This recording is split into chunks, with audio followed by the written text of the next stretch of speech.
we had to postpone. Are we waiting for Brian? He'll be up in a sec, so I don't know if you want to just Okay, we have can. an aside or what do you guys come Just up? about time?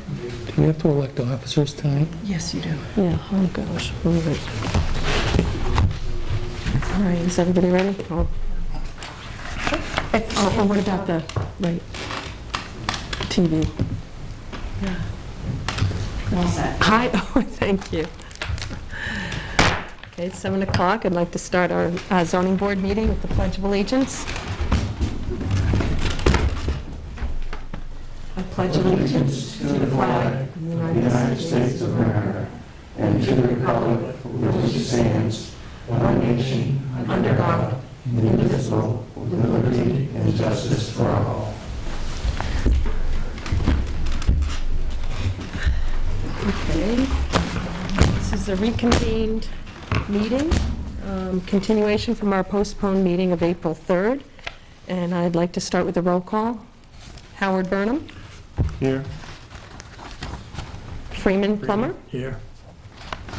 Neil MacGyver. Here. And our new member, Butch Cushing. Here. And Patrice Scott is here. Okay, thank you. I guess the first thing we have to do is elect our officers for the new year. So I would entertain any nominations. I nominate Patrice Scott as chairman and Neil McCarter as vice chairman, co-chair, vice chairman. Second. Okay, any discussion? Neil, are you willing to continue? Yeah, sure. Okay, well, thank you. All in favor? Aye. Aye. No, anyone opposed? Okay. All right, and now we need to look at our minutes from January 3rd. I have 3 corrections that I caught. Let's see, on page 5, it's these double negatives that get us every time. Under the 3rd bullet, we need to strike the would not result. And on the, let's see, 5th bullet from the bottom, the board felt no fair and substantial relationship exists. Okay, so that needs to be corrected. And the 3rd correction would be that 3rd bullet up. The board felt granting a variance would do substantial justice. Okay, do you want, I can... No, could I just see, does it say edited draft on the front page? On the front page of this one, edited draft. Okay. Okay, so do you... Nope, I that's can do fine. that. I just want to make sure which version Yeah, it they was. were just, it's those, it's the way I think that phraseology, it's really very confusing, the way it puts it, so I wanted to make sure we corrected that. Okay. So I would entertain a motion to accept the edited minutes. So moved. Okay, so then I need a second. Second. Okay, and Howard. All right, all in favor? Aye. Aye. Okay, now December 6th. I found a mistake, let's see, on page 3 and 6, so let's look at page 3. Well, I just wanted to reword the, Patrice Scott stated, the neighbors' experience with other college housing is relevant. I just wanted to change that wording around under that 4th bullet, and just to reflect what was more accurate. And then on page 5, let's see.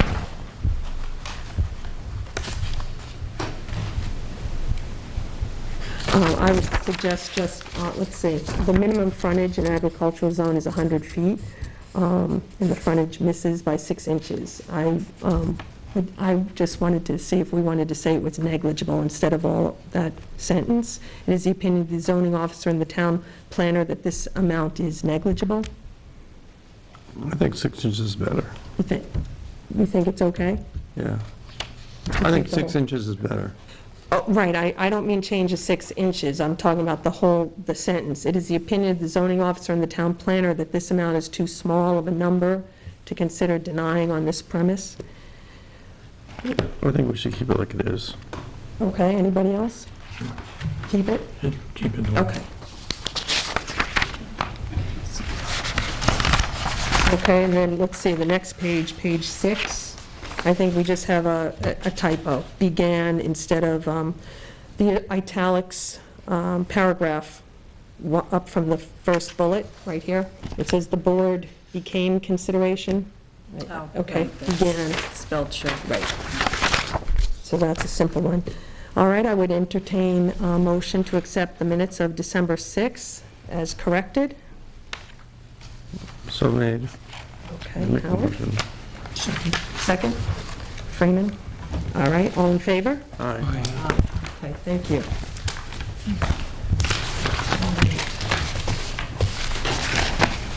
Now we can open our public hearings. We have 2 public hearings this evening. The first one is case number 214018, special exception and variance. Request for special exception and subsequent related variances to allow a billboard sign of other dimensions along New Hampshire Route 25 in the Ag Zone. This use is allowed by special exception in the Ag Zone. All right, we have Kevin French here this evening. Would you like to? Some additional photographs that Okay. Mr. French brought in today. With us. Okay, thanks.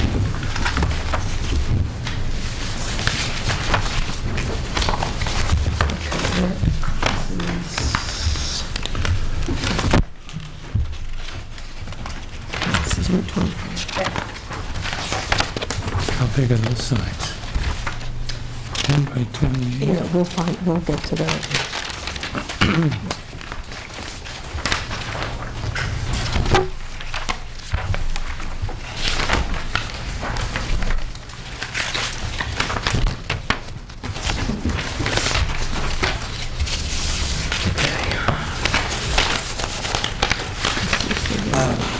Just as a question, do you want to do the special exception first and then the variance? And then Yes, separate please. item? Okay, okay. Obviously, some of these things are a little repetitious, but this is as you probably know, this is a lot that's owned by Brian Young, located on Route 25, just east of the Rumney Town line, next door to Baker Valley Floors and across the street from the Federal House. And this is a lot that is approximately a quarter acre in size. It's 120 feet deep and has a little over 100 feet of frontage on Route 25. And what he is requesting to do is to place a billboard sign on the south or easterly portion of the property, near the boundary line and at the edge of the right-of-way. This is a permitted use in this zone by special exception, and this just shows a couple of other billboard signs that are located in the same area. They're about 500 feet down the road on the traffic circle. They are larger than the ones that he's requesting and taller. One's 10 by 32 and the other's about 10 by 28. This is an area that is rather densely commercially populated. There's, like I said, Baker Valley Floors is next door. Next door to that is the Chinese restaurant. Federal House Inn is across the road. There was a saw sharpening shop on the other side of the brook, and the Valley Center is located, adjacent to this lot. Up the street further was where Hawkinson's MB Tractor was, and the Kelly's Auto Body, a barber shop, and things like that. So this is a fairly commercial area, and this is a use that is in keeping with commercial areas.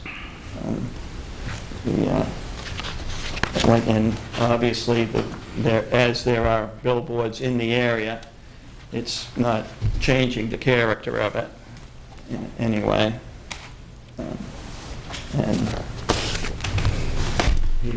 And because of the confinement of the confining features of the lot, being that it's small, and also that it dips down as you come, as you can probably see from this picture, it dips down slightly in the hole because there's a brook that runs along this property line, along the easterly property line. And this sign would be located right at the brow of that brook, on the bank of that brook, actually, which creates kind of a natural dividing line between that property and the property to the east. And I guess that the rest of the items would be more germane to the variance than the special exception.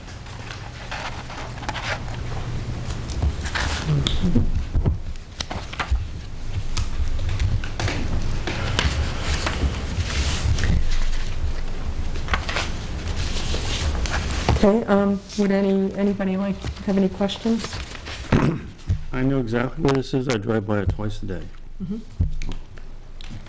Okay. Pardon me? I have a question. Butch? I'm new to this, so if I'm asking questions that are out of line, just somebody let me know. I'll let you know. Okay. Now, when this property was purchased, whenever it was purchased, now, is this the only use you can find for this parcel? I don't know if it's the only use. I mean, this isn't the only thing that he would probably ever want to do with it, but this is the only thing he has for it at this time. Now, this is pretty close to the town line, right? That's correct, yep. As you're coming in from Romney, you're probably, we would be coming down the road, and we would be coming from the north, what is it, the north? Well, from the north to west, yeah. Yeah, we'd be coming in, so we're probably less than half a mile from the town line. Oh, yeah, you're within probably, this side's probably within 300 feet. Basically introducing you to the outskirts of Plymouth as you come in. Right. Now, that brings up a good point, however, that the request for this is to be two-sided. So theoretically, just so you know, that if you were headed towards Romney, it might say, you might have something that said, well, it might say Polar Caves. And going the other way, it might say, Plymouth Chamber of Commerce, sponsored by the Plymouth ZBA, or something like that. Whatever, so they could have different advertisements on each side. How much would we have to pay for that ZBA sign? It all depends. Just kidding. What is the plan, Kevin? Is it to change advertisers constantly, or?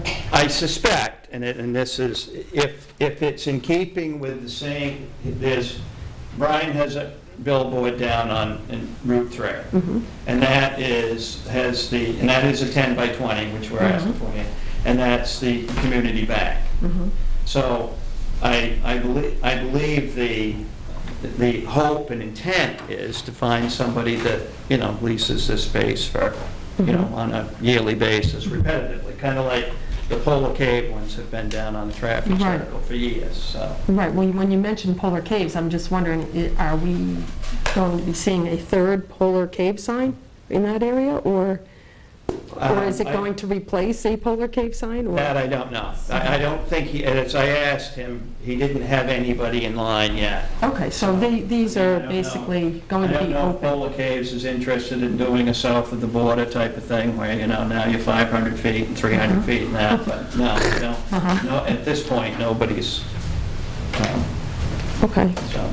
all right, so what you're talking about is a two-sided sign that will be able to be seen coming into Plymouth and leaving. And this is shown, kind of this is coming towards Plymouth, and this one is taken kind of at the dip. This was just to show the relative size of the sign. I'm standing there, that's 6 feet off the ground, and that's 10 feet up, and this goes over to 20 feet. And part of there's, again, we're getting into the variance issues too, but part of the thing of having it not set back 20 feet is when we get behind the trees on the abutting parcel, which makes it difficult to see. And if we do it from this side, if we moved it to the north or west side of the lot, then this bank gets in the way. There's a bank that drops down there, and that would obscure part of the sign. And, you know, I know we have, and again, I'm kind of probably getting into the variance things here, but we know that we have there's some disagreement, whatever you want to call it, from the Federal House and across the street. The area that, and we're trying to make this fit in the area, but also be as, you know, visible without being obtrusive. This end down here is towards the end of the property across the street, whereas if we move it up the road to the other end of the lot, it comes out almost across from their building. Okay, and I had a question in your application on number 4. You say that the sign will not affect the traffic visibility in any way. Right. And I'm somebody who has to see things. Yeah, I'm glad you have that picture. It helps me get a better idea of what it's going to look like out there. But I'm wondering, how do you make that determination?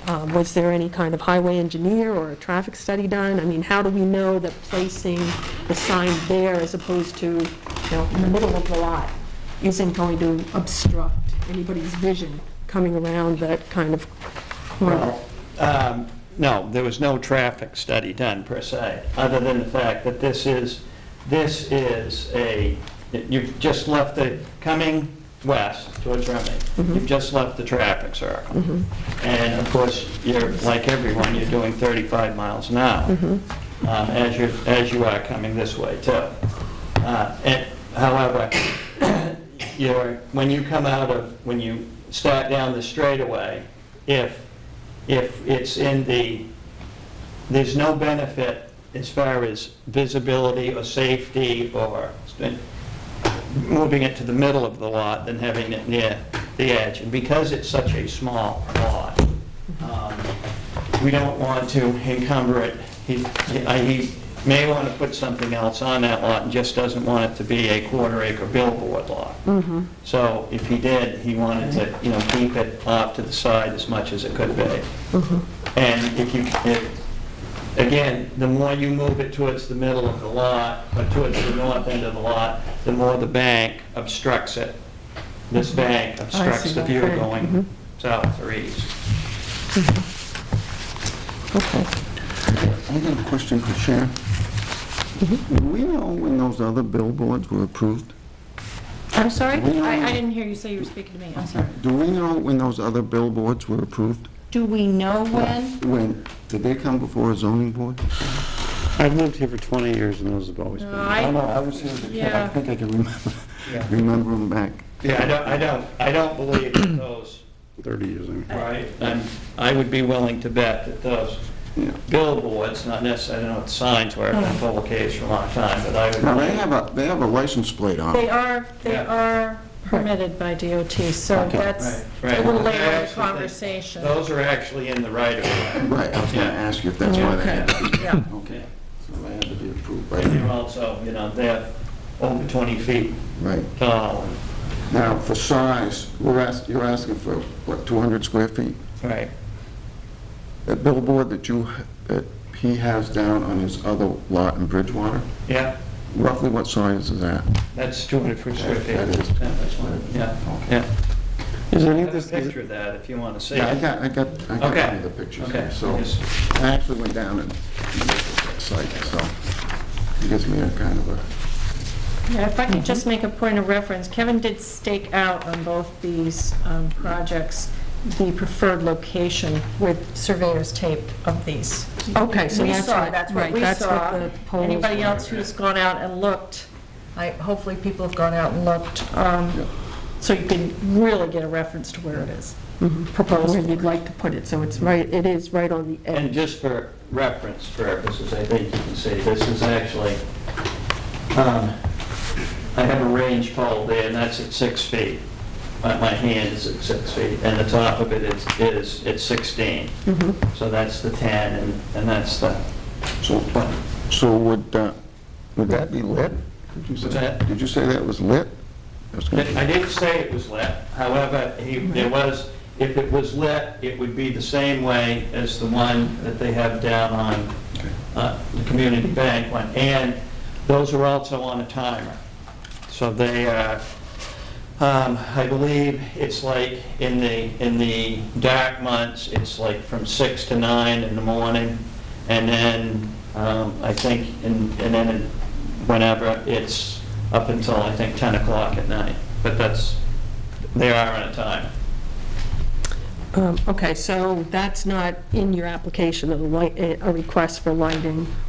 No, it isn't, Right. only because I forgot it. Okay, but I mean, so you believe he would like to have lighting? Yes, I asked Similar him to that what's on the today. other one. Right. Mhm.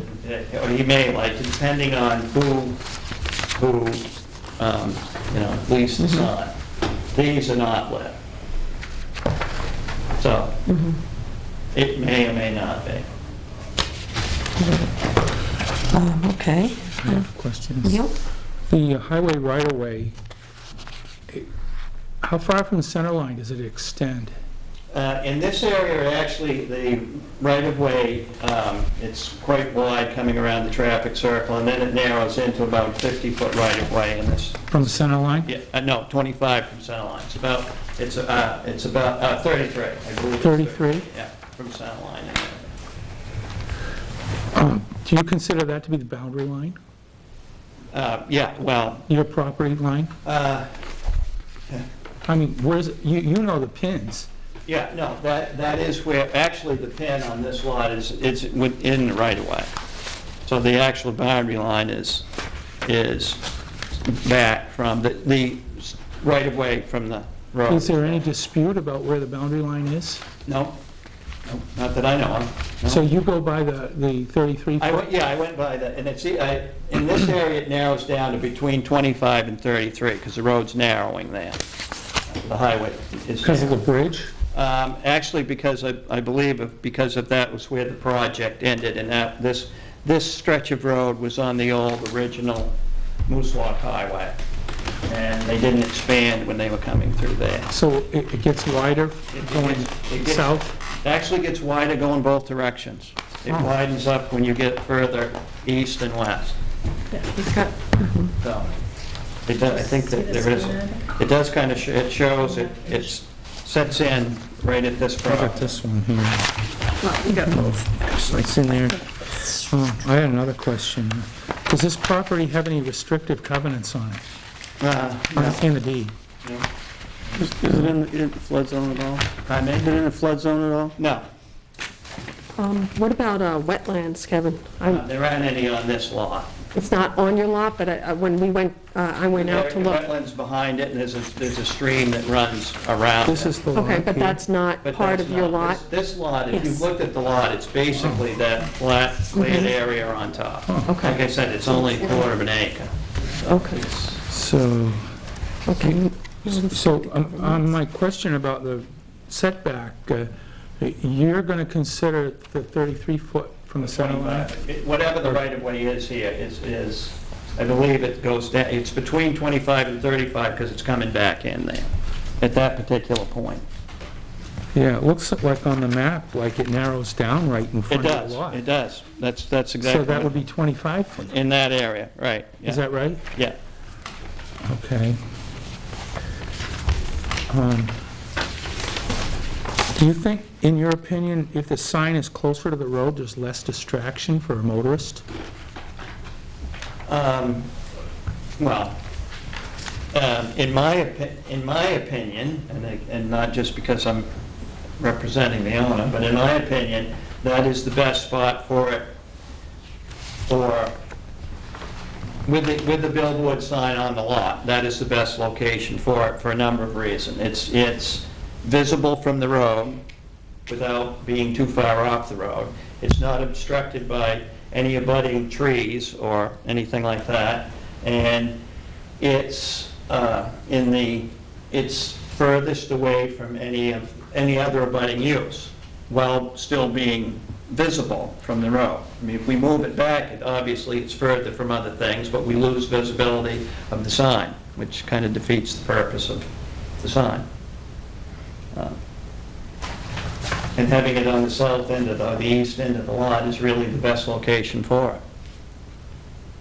Plus, with the brook being east of that, that creates just a natural buffer and drop. Because even there, the sign is, even though it's 16 feet, it's really probably only 12 feet above the road, because the road is, you know, you're coming across, it's dipping down there, because the road is raised up to go over the brook. So you think that would be less of a distraction for somebody driving? Yeah, I mean, I think it would have the personally, I think all signs should be located at the edge of the right-of-way. Because one reason is I run into this every time I do an application for somebody on Tenny Mountain Highway. Because we have to set them back 20 feet from the edge of the right-of-way, and that puts it further from the road. And what happens is when, you know, when people drive it down, they get there and they have to turn and look at the sign instead of seeing it coming. You know, kind of like when the highway puts their signs out there in the edge in the right-of-way, not too far from the edge of the pavement, so you can see it when you're driving down the road. And you know, I mean, if I was going to have a sign advertising something, I'd want it to have good visibility without creating any kind of obstruction you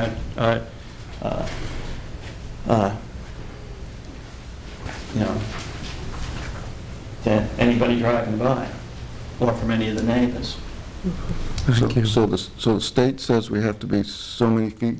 No, the state is not with, the only time you have to do anything with the state is if you are within their right-of-way. Okay. They don't So have any... once you're outside their right-of-way, they don't care? That's right. Then we set the, What's that? then we set the standards for... Right.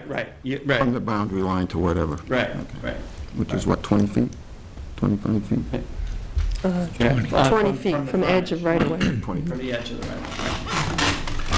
Is that where you're going to put it, 20 feet from the edge of the right-of-way? No, we want to be at the Right-of-way. foot back from the edge of the right-of-way, just so that it gives better visibility.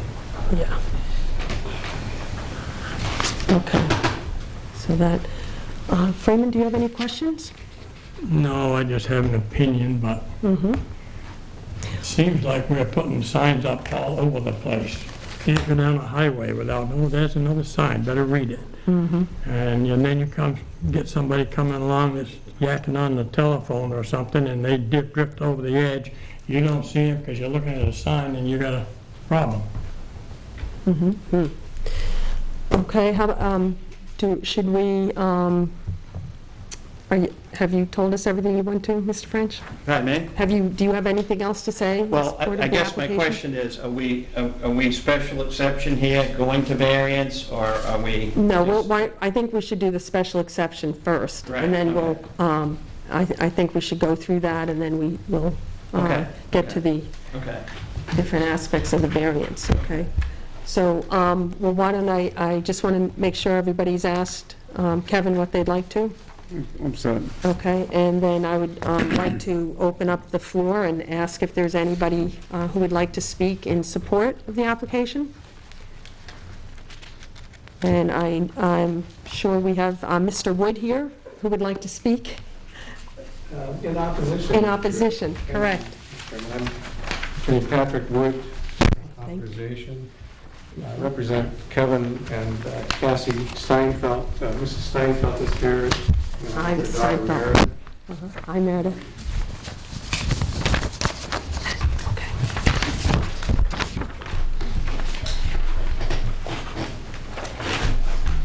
Okay. I think I have enough copies. This is the aerial view of the property taken from All right, you the guys. Plymouth website.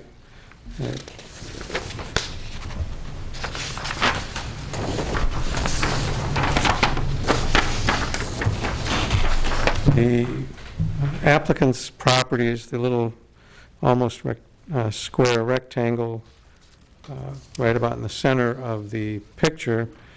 My client's property is immediately across the street from that. You can see the property lines are outlined, and they show the highway definitional lines there as well. And you can see how it bumps in right at the applicant's property. I only brought one of these, but I want you to just take a quick look at that. That's the front of the Federal House, the bed and breakfast that Mr. and Mrs. Steinfeld purchased not quite a year ago. The main entrance to the Federal House Inn for its customers and guests is right at the front of the building. The building is not quite 200 years old. It's one of the oldest, I'm sure, in Plymouth, and one of the oldest in the North Country. It's a beautiful brick building. They've added onto it where their house is, but if you can see from the aerial view, it's very close to the highway. But it's been there, or since the highway's been there. I think it was built about 185 years ago, more or less. The site for this sign is about 60 feet away from their front door. Is it going to have an impact on them? Absolutely, it's going to have an impact on them. When you look at your sign ordinance, it's an interesting sign, and I gave you in my little memo also some language from the state standards just to give some comparison of the two, and they're very similar. But first, what you need to look at in your sign ordinance, the purpose in 408(1), is what is it the town wants to do with regard to these types of signs. They feel they need to be regulated so they're orderly, they're effective, they're aesthetically appealing, and safe. That's the four primary purposes. In order to accomplish those goals, they have specific restrictions in the ordinance, and they're very detailed as well. But those restrictions are designed to protect the traveling public and pedestrians, and to preserve the attractive environment. And that particular one is so that signs are conducive to business, industry, and tourism. So my clients are at the heart of the tourism industry. The bed and breakfast business is a very strong business in New Hampshire and very important. And it fits in with the ultimate objectives of the ordinance. And our concern is that this billboard will not preserve the scenic vista. It will not protect the natural environment. It will not enhance the rural and, the key here, historic character of the town of Plymouth. And it certainly, in our view, is an intrusion of commercial interests into a residential zone. Now, we understand that there are commercial uses in that area, but they're on larger lots. If you travel down Tenny Mountain Highway, as you all know that highway very well, there's a lot of commercial use on there. The lots are small, and everything is compressed. When you get past, well, a little bit past the Walmart, there's a couple of other businesses on the left-hand side, but it starts becoming larger lots, less developed, and in fact, just past the traffic circle is a large conservation lot that the town has, right next to the Steinfeld's property. So this is not a commercial area. It's specifically an agricultural zone. And the idea is to keep it as rural as possible and maintain the historic quality of that area. Madam Chair, I need to interject just for a second. I'm sorry. I'm sorry, Mr. Wood, you said before it was a residential zone, and it is, in fact, It's an zoned agricultural. agricultural. I just want to make that agricultural. really clear. Yes. That's okay, just not to have that Yeah, misunderstood. the zone is agricultural, but it's not commercial. It's more residential than commercial. Agricultural is not really what you call a commercial zone. residences are permitted by Right, right. but in town, we do have a lot of mixed use in the ag zone. I But I just wanted to understand. make sure that people weren't getting confused Right, about it's not a what zone it was. residential zone per se. Excuse me, Mr. Moore, could I just ask you on your map, where is the conservation area? Is that, Just to the right, it's number 7. it is number, that's, Eastman's right there, property. okay. So it is right next to their adjacent lot? Uh-huh. In order to get a special exception, you need to look at certain matters and make that determination whether or not it rises to the level of your satisfaction. The first question is a billboard permitted in the agricultural zone? Yes, provided certain conditions are met. That's what the special exception is about. The second question is it an appropriate location for a billboard, and is the property large enough to accommodate the billboard? Well, definitely the property is large enough to accommodate a billboard. It's a quarter of an acre, 10,000 plus square feet. But is it the appropriate location? We're not so comfortable with that. We heard that it was going to be lighted, and I didn't quite understand, Kevin, what the hours of lighting were, so I need a little clarification on that. But you've heard that he wants to put it right next to the property line, right, not on the edge of the highway. And the sign, that little brochure that we handed out, that's over here with Mr. Burnham right now, the front of that, the Federal House Inn building, if you were to look at that building and you take a quarter of that building, that's about the size of this sign. And we're talking 2 sides of that. And we're talking about 60 feet directly across from their front door. That's going to be a major impact on their business. And this is a bed and breakfast. People are there to relax and enjoy themselves. 2 of their most important rooms face right on the highway. So they're going to see that billboard. As you walk in the front door, you see the billboard. Right now, as you walk in the front door, you're walking into someone's home, and you feel that. And right on the coffee table is a book, a 3-ring binder, local attractions. So that people come in, they're welcomed into Mr. and Mrs. Steinfeld's home, but they're welcomed to the area as well. That billboard is going to detract from that comfort zone of people coming to the bed and breakfast. Will it have an adverse effect on the area? There are the 2 billboards right next to the traffic circle. They've been there for as long as I can remember. Well, maybe not quite that long. I'm pretty old, but they've been there a long time anyway. And as you can see, there were some of them in pretty bad repair. They've been fixed lately, but they've been there a long time. There are no other billboards in that area on either side of this property. Those are, if you look at the aerial photograph, these billboards are to the right, just at the beginning of the traffic circle as you're heading toward Rumney.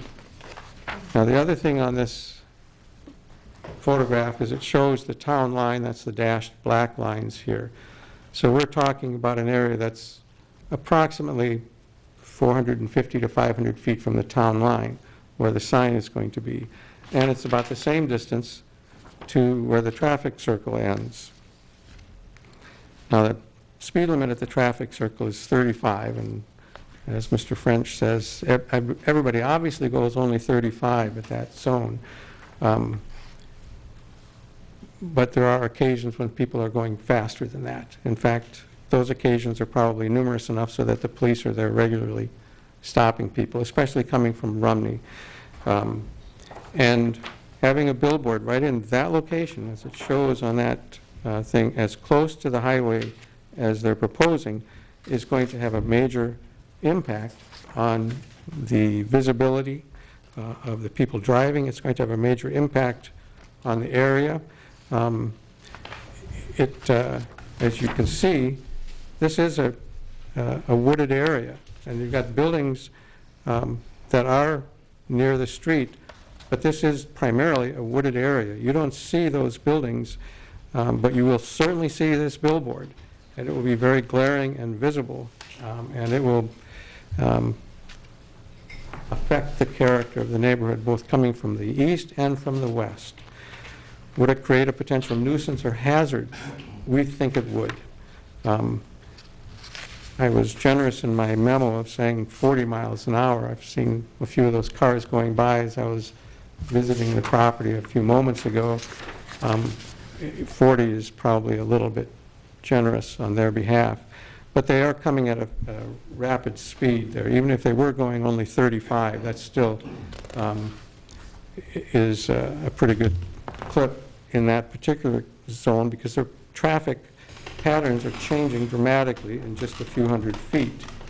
That sign, the purpose of a billboard is to distract the driving public.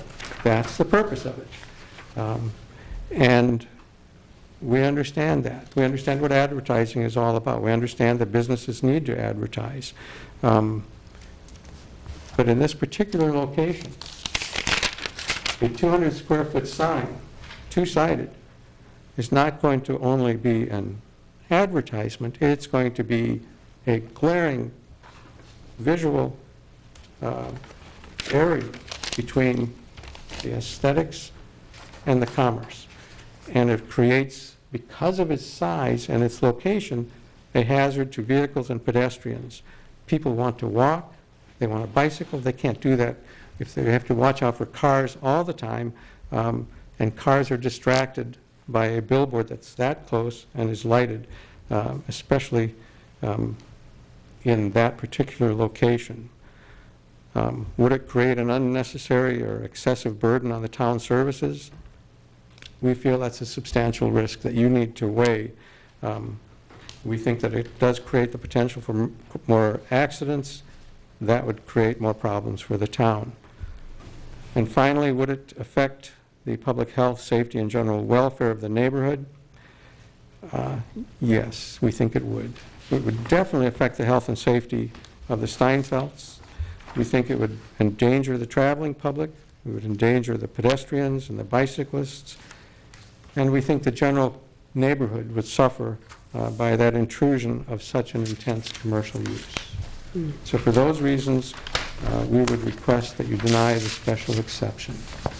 Thank you. Well, thank you, Mr. Wood. Any questions? Yes. I just wanted to ask, is there a historic designation of the federal housing? Do you know, Mrs. To my Seinfeld? knowledge, it has not been designated Okay, as so it such. hasn't been on the historic register or No, anything but if like you were that? to, I don't know if you've had a chance to look at their website. No, I know, I've been in the, it's beautiful, beautiful. It's a beautiful building, but if you get a chance to look at their website, there's a history of the building. The Adams family, I think, were the first owners or the first people that built it, and there's quite a history, and some great pictures of some of the family members in some interesting clothes. But it does have a lot of history to it. My understanding from Mr. Steinfeld is that one of the first post offices in the area was actually located right across the street, maybe on this lot that we're talking about. So I think that there is some historic significance as well. Okay, thank you. Does anyone have a question? Howard? I have a question. Can you explain to me how this sign is more of a distraction than the traffic that passes in front of the Federal House? I don't think the Federal House is more than 20 feet from the road at the highest point. And how is this sign more of a distraction to the occupants of the Federal House than the traffic, the noise generated from the traffic, especially trucks that go by there with Jake brakes on and everything like that? The Federal House is actually probably about 6 feet from 6 feet. from the edge of the highway. It is right I know that. there. Okay. The major difference is it's a red brick building. It's a dark brick building. It doesn't jump out at you. It's not lighted. There is a little sign. Mr. Wood, you said that would infringe on the guests and their enjoyment of the Federal House. it would be a visual assault, is what I'm thinking. It would offend their ability to look at a more aesthetically appealing neighborhood. If you had a house across the street or some type of a use similar to that, it would not be as disruptive. But a billboard that's lighted at night, so obviously you can see it, is going to just detract from the peace and quiet of a bed and breakfast. And the idea is people are there as tourists to get away from the hustle and bustle of the places where they're living the rest of their lives. Having that commercial intrusion immediately across the street, and not even back as required under the ordinance, but right on the property line, is even more of that visual affront, and that's the concern that we have. Having lived in the area for 30 years, working in Rumney, now working in Lebanon, I've traveled across that traffic circle, I'd say 15,000 times, Probably. past that federal house, okay? I think the aesthetic beauty of the federal house is in the back, where the guests sit around the pond, and there's nice chairs and sitting areas. I do not think that peace and quiet is 6 feet from a state highway on a traffic circle where there's a reduced speed sign. And I disagree with your statement that there's been a lot of accidents in that area, because that is a heavily patrolled area. An idiot would have to speed in that area, because there are always police cars on both ends, Plymouth at one end, Rumney at the other end. And if whatever they miss, the state police pick up. And so, I just disagree with your statement. If I may, Yes, please, Yeah. Mr. I didn't say that there were a lot of accidents.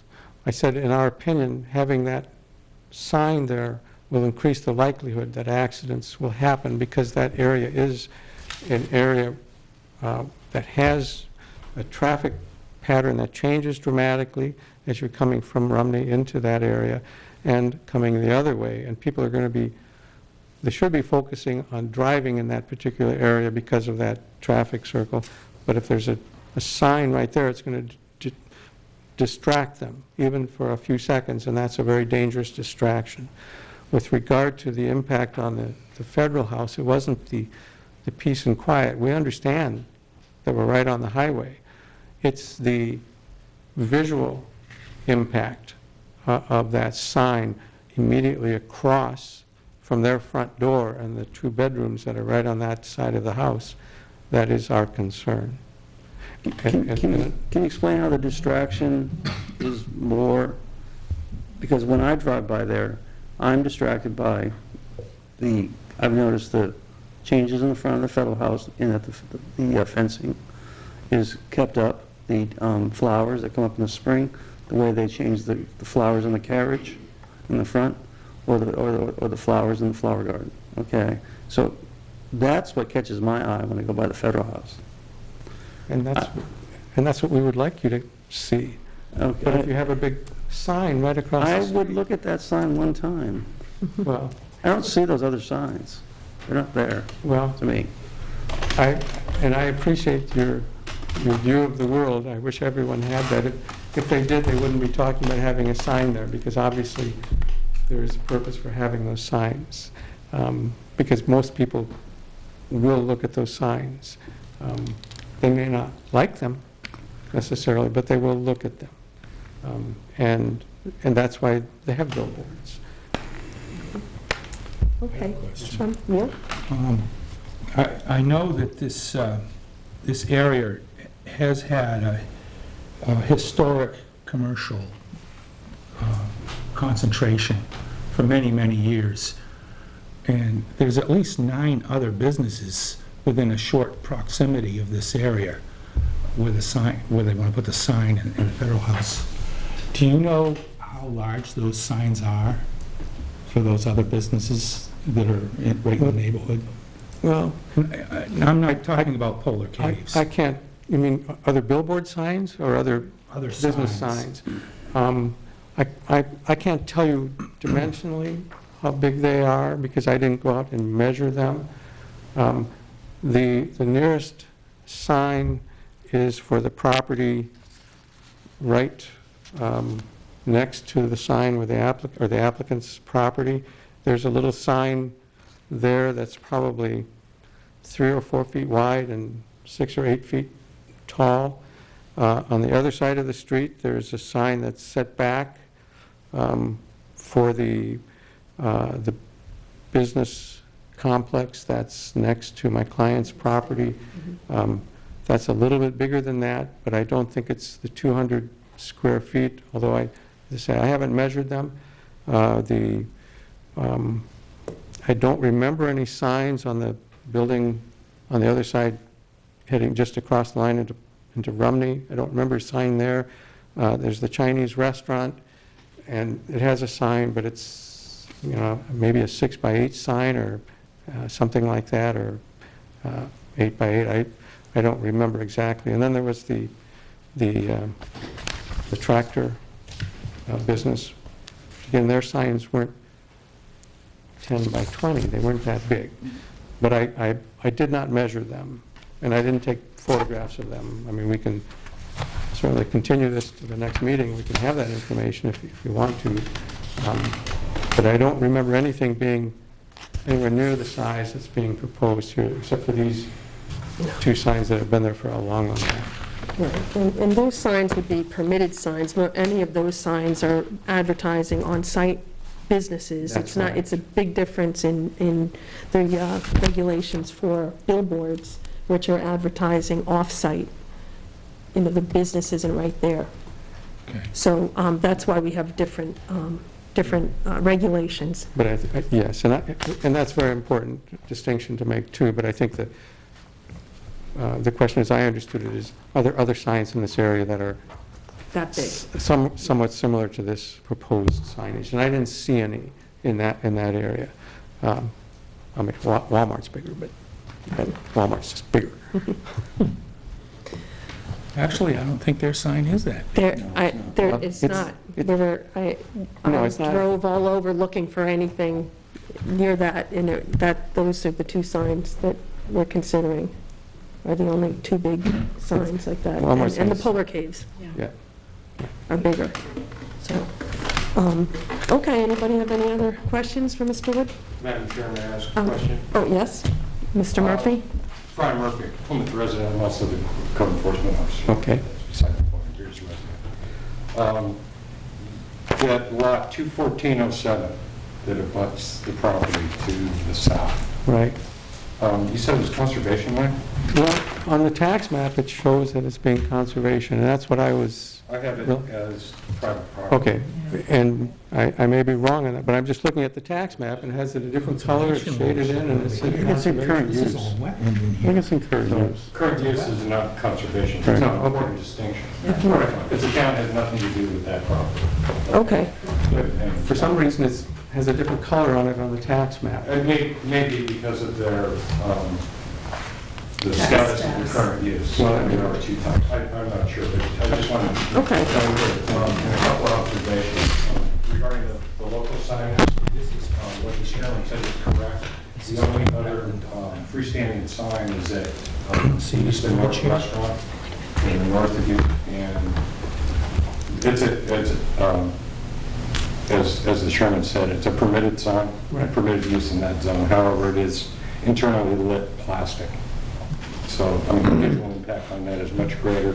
And one other observation is that the proposed billboard is perpendicular to the federal house. So it's not like you're looking at it this way. You would only be able to see it at an angle looking across the street. Well, yes, we understand that. Right.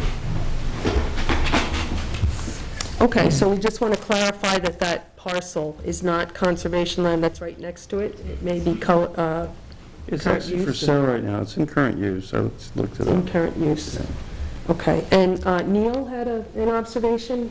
Well, actually, there is a wetland complex which abuts the property that Brian,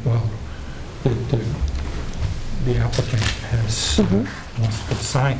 I mean, the applicant's land is upland, but there's a stream that flows under the bridge right adjacent to the federal house and the applicant's property, and there's a large wetland complex down in there, which I would call natural area. Right. Okay, well, I'd just like to clarify with the applicant, on your application, there are 3 names listed under holders of conservation, preservation, or agricultural preservation restrictions. Is that correct, or are these abutters? Oh, thank you, Mr. Wood. I'm sorry, this, since we're talking about conservation and the restrictions, I just wanted, Oh, no, what these is were that? butters. Okay, these are That was- abutters. That was the, that line is for the whole. Yeah, the line is- Above is for the whole. Okay. This is- Okay. right. Yeah, so, The lines go up. I see, okay, so those are just the abutters, and then, Right. okay, the Steinfelds would be on there also, right? Steinfelds, okay. All right, so we cleared that up.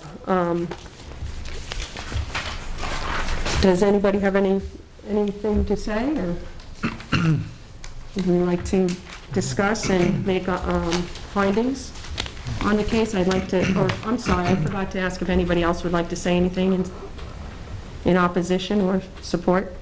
Can I ask a point of clarification? Sure. We're going just for the special. Special exception, and then Yeah. we'll deal with the individual variance. So the fun doesn't end here. Right, that's Okay. right. Now, you gotta sit a little longer, Kevin. Sorry, I'll try to hurry it up. Okay, close the public hearing. So we need to stay away from dimensional Right, well, conversations to a certain extent. the board just needs to discuss and come up with findings of fact that we'd like to consider before we go through our standards. We could, This area historically has been predominantly commercial in historic use. area is predominantly commercial in use. Okay, the lot is, we're talking about a substandard lot, or a quarter of an acre. Substandard lot size.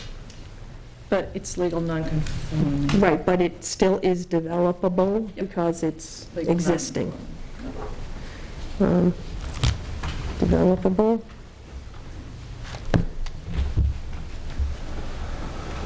There's a wetlands area nearby. And a brook bounding the property.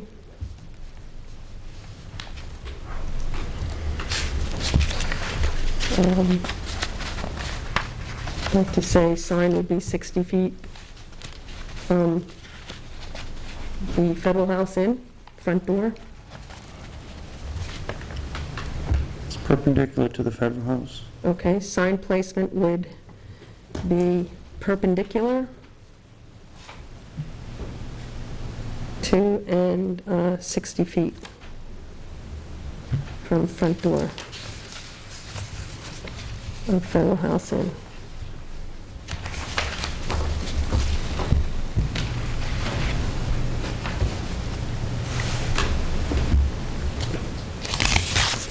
Okay, is there anything else we'd like to, let's see. All right. We didn't discuss, this wasn't brought up, but I'm wondering about, I know there's the Circle House nearby, that used to be a bed and breakfast, and I'm not sure Correct. that it's operating as one as such, but it's residential.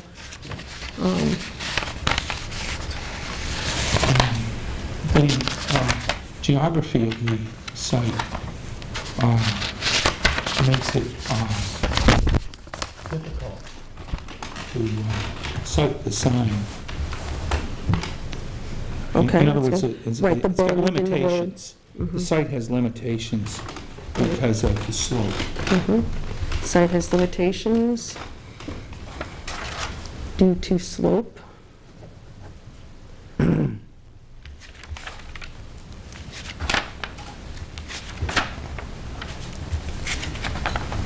Okay, now, did anybody want to discuss anything else as far as billboards in general, or? I guess I have a question. Would the applicant be able to fill that slope in if they so desired? Would they be able to fill it in, or you mean? You know, So that they to could bring it up raise to it up. grade? To bring up the lot to... Oh, you mean Little- fill it? Could you, level it? could they, Yeah, level could they it. do that? Level the site? Is the slope your property, or is it the neighbors? See where you had, It's the top of the bank. I guess technically, you could bring in fill and raise the lot. I don't know as you would, I don't know any reason why you would really need to or want. I'm not saying that that's not something that we'd have control over anyway. No, I mean, that would be part of a site plan review issue for whatever use, which, obviously, you get another crack at that one anyway, but I can't see any reason why that you'd want to raise the site up. okay. Maybe if you were forced to stay within the restrictions by the zoning, you might, because you said if you set back too far, that you wouldn't be able to use that as a site. So maybe then you would be forced to. Filling the site would further restrict the use of the lot, actually, Right. because you'd have to maintain slopes to the abutting lots, and you'd be, and you don't need to fill, oddly enough, it's one of the only pieces on that side of the highway that you don't have to fill for development, so. Okay, I think Neil had one question. I have a question for you, Kevin, about the access to the lot. Yeah. Do you have a state driveway permit?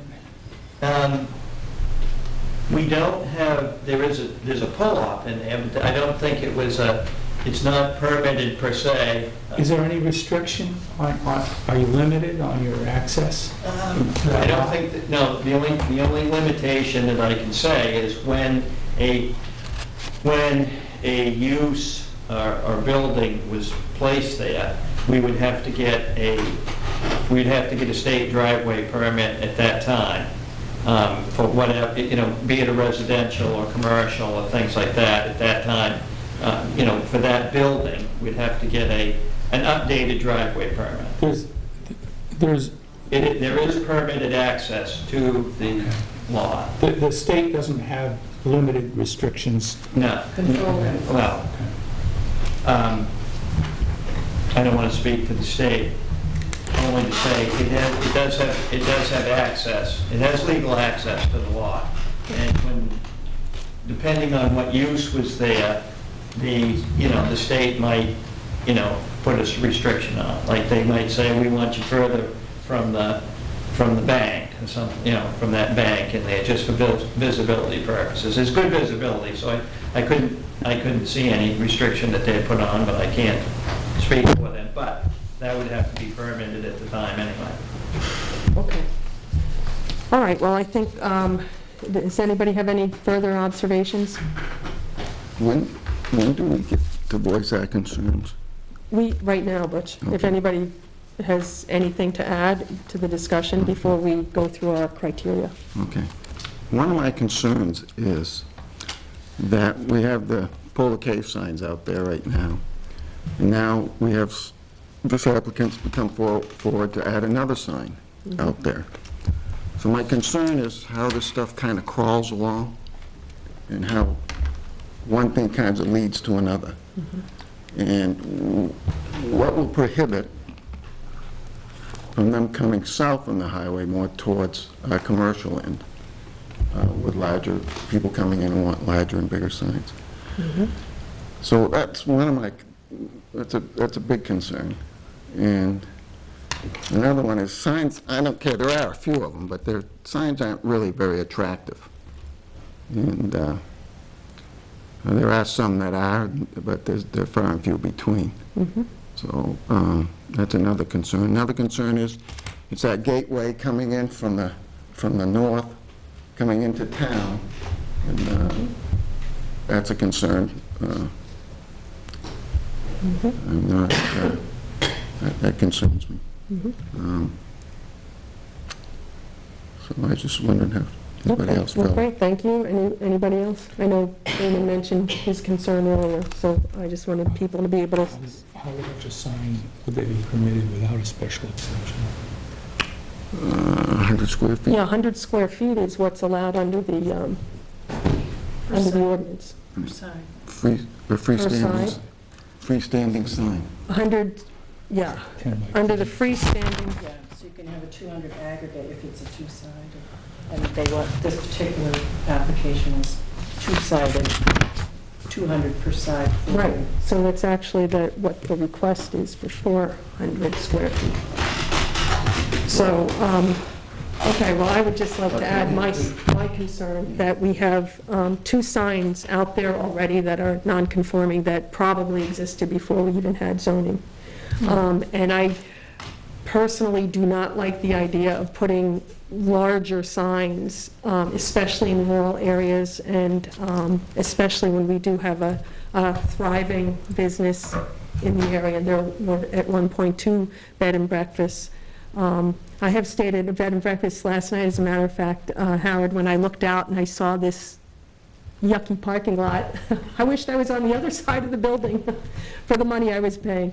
So, you know, and I think where you're considering how the people inside see things, and when you look out and you go to a bed and breakfast, you like to see the rural character. But, so for me... I have to tell you, if I ever picked a bed and breakfast, as nice as this is, I wouldn't pick one by the highway. Right, well, but, you know, hey, it's historic, and that's how they built things back there. They built them right on the highway. That's where the carriages pulled up. So I don't like the 2 signs that are out there, and I don't like the idea of adding a 3rd one. I personally think we should try to stick to the size that's allowed under the zoning ordinance, or, you know, we could have people go to town meeting and ask people to amend it if we want to start having those signs that are 2 to 4 times the size of what's allowed under the ordinance. So, okay, well, why don't we go through our special exception criteria, and we all vote in order. We'll start with Howard. The proposed use shall be only those allowed in the ordinance by special exception. True. True. Yeah. Yeah, I'm thinking. Oh, you're looking, okay, I can cite it, it's on page 24, 408.4. A billboard is allowed by special true. exception in the ag zone. Okay, true? I say true? True. That's true. Okay, that's unanimous. The specific site is an appropriate location and of adequate size for the use. And please try to support our assertions. False. Nope, could we Okay, please go in order? Yep, we just have to so go for- with Howard first. I'm going to say true because the Okay. sign is not in a residential area.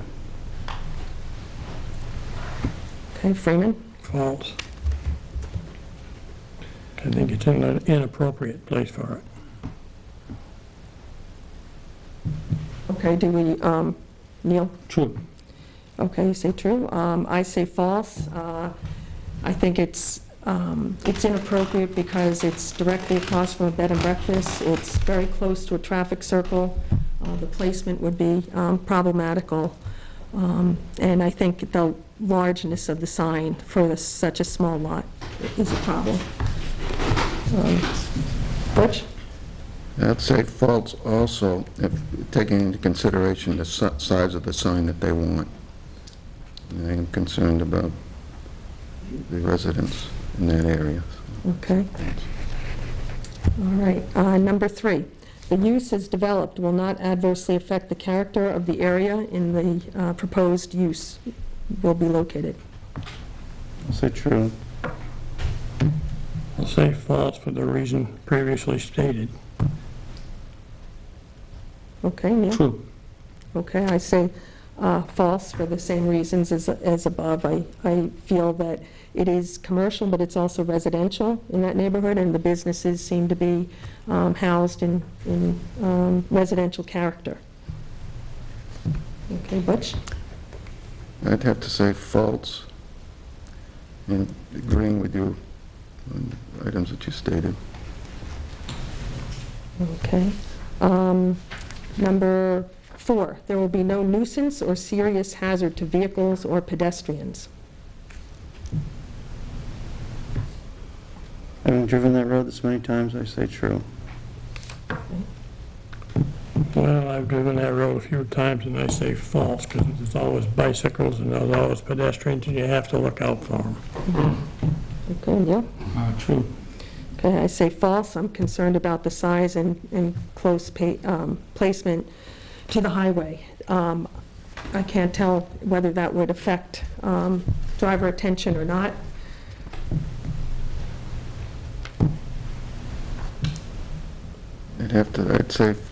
I'd say false, and that's mainly because of the size and the location is close to the road.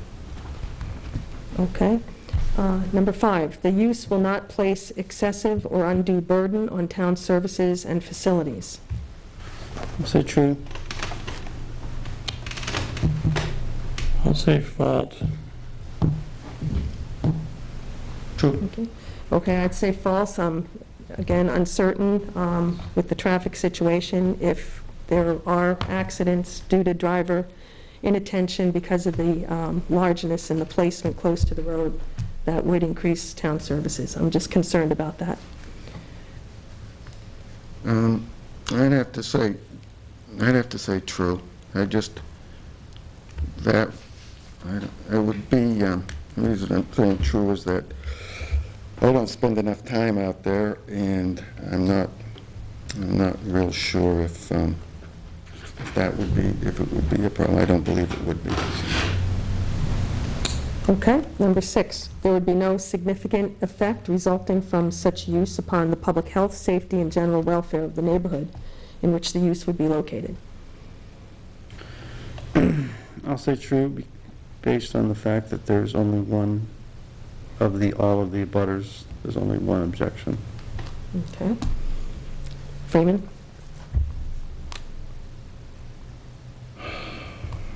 I'm going to say false on that one also.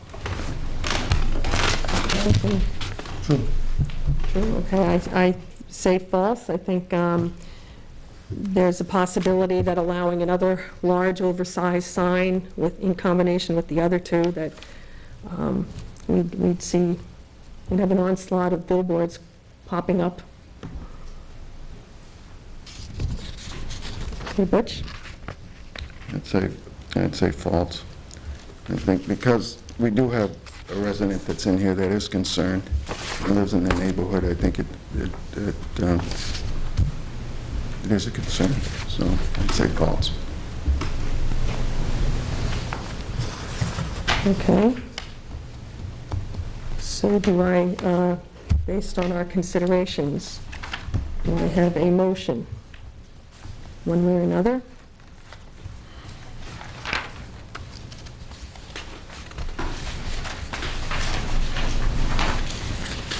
I guess I would have to move to reject this application. Not approve. Oh, yes, Freeman moved. Do I have a second? Second? Okay, Butch, second. Okay, all in favor? Aye. Aye. Opposed? Nay. Hey. Okay. So the motion fails? I mean, the motion Motion carries. passes, the Yeah, application the motion does not. passes. The application fails. Sorry. We're, The application fails. okay.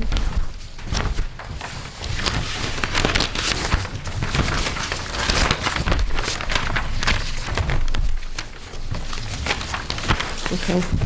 Sorry, Kevin. Pardon? They're moved. Right, we wouldn't go on to the variance, right? Thank you very much.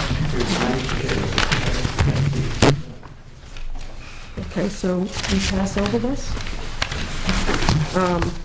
We don't go to the variance? No, We go to the there's next no need application, because okay. there's no sign. Right. Okay, right, we can do it within regs. You can do whatever's within Yeah. the rules. Right, but he wasn't allowed a special exception to sign that to begin with, so. You can't sign it. This is only by special exception, and you deny that. Okay, Or the majority votes.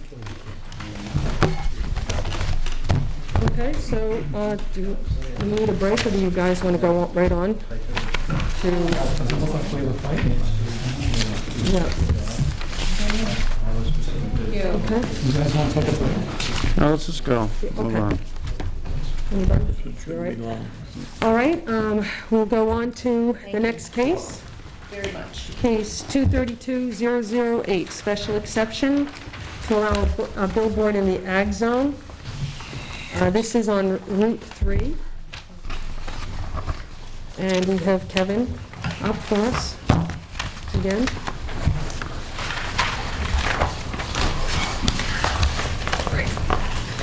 Here's the information that you wanted right in this purchase you have to do. So Okay. the billboards in this application, which was approved but expired, remember that? Right.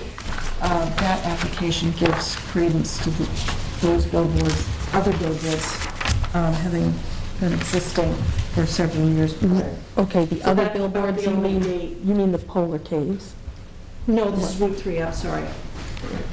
I'm, Yes, Yeah. this is the Route 3 this is the Route 3 you had asked the question about. Right, but, okay, but there, we don't know when, No, I'm led to believe that they're pre-existing non-conforming. Yeah, there wasn't much Okay. information. So Okay, that's well, as thank much- you. Right, that's Let me what- rephrase it. That's as much information as we can glean from the file. okay, that's what we'll just bring that up then. Okay, That's in thank you. 2002, so. Right, 2002. Okay, so now, this is the other area, at the other end of town, the other entrance going out of Plymouth toward Bridgewater, or from Ashland and Bridgewater into... Near Bridgewater. Right, Yeah. right near We're close. the Bridgewater plant. This is probably about the same distance, 300 feet or so from the Bridgewater town line. Okay, 300 feet from Bridgewater town line. Okay, Dave? And this area too, like the previous one, is predominantly commercial uses. And while I can appreciate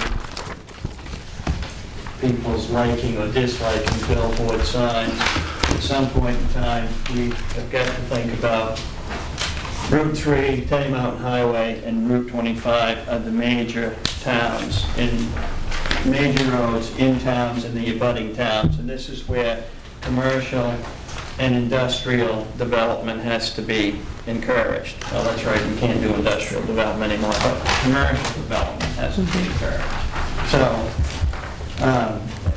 as a result, this is another location that we feel is a good location for a billboard sign, if you will.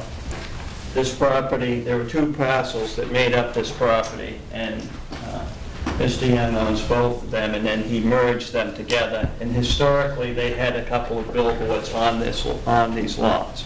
There is still one on the north end of the property, and this is the, like I was telling you earlier, this is the community bank lot billboard sign, which is 10 by 20, which is the same size as we were requesting down at this location. This is at the other end of the property, and again, is set back at the edge of the right-of-way, which here is 33 feet from the road.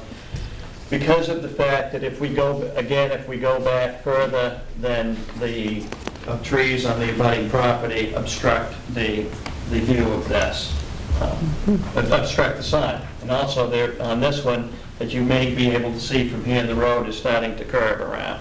If you put the sign back at the designated setback, you lose the sign almost altogether. And as far as the special exception goes, like I said, all of these uses are commercial uses, which I would argue a bed and breakfast was a commercial use too, but that's just me. And as a result, there are no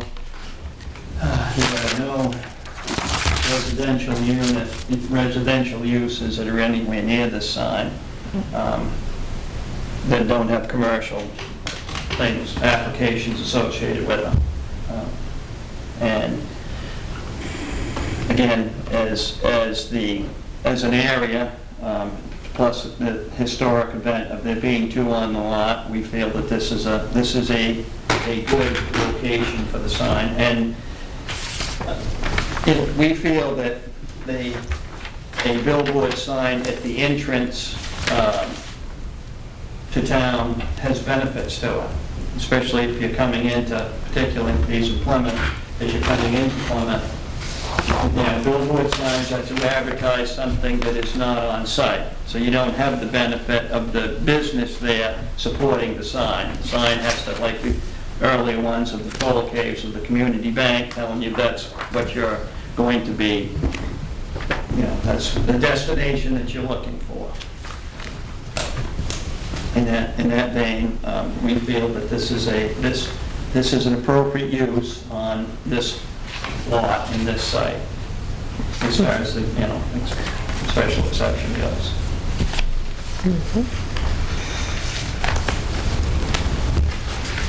Okay, is that, Kind of the same reasons that we stated before. It isn't an area where it's visible. It isn't going to,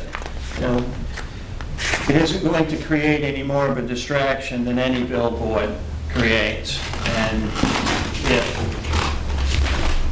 I've heard just, arguments about worrying about bicyclists and cell phone users, which I find both much more hazardous than reading a billboard.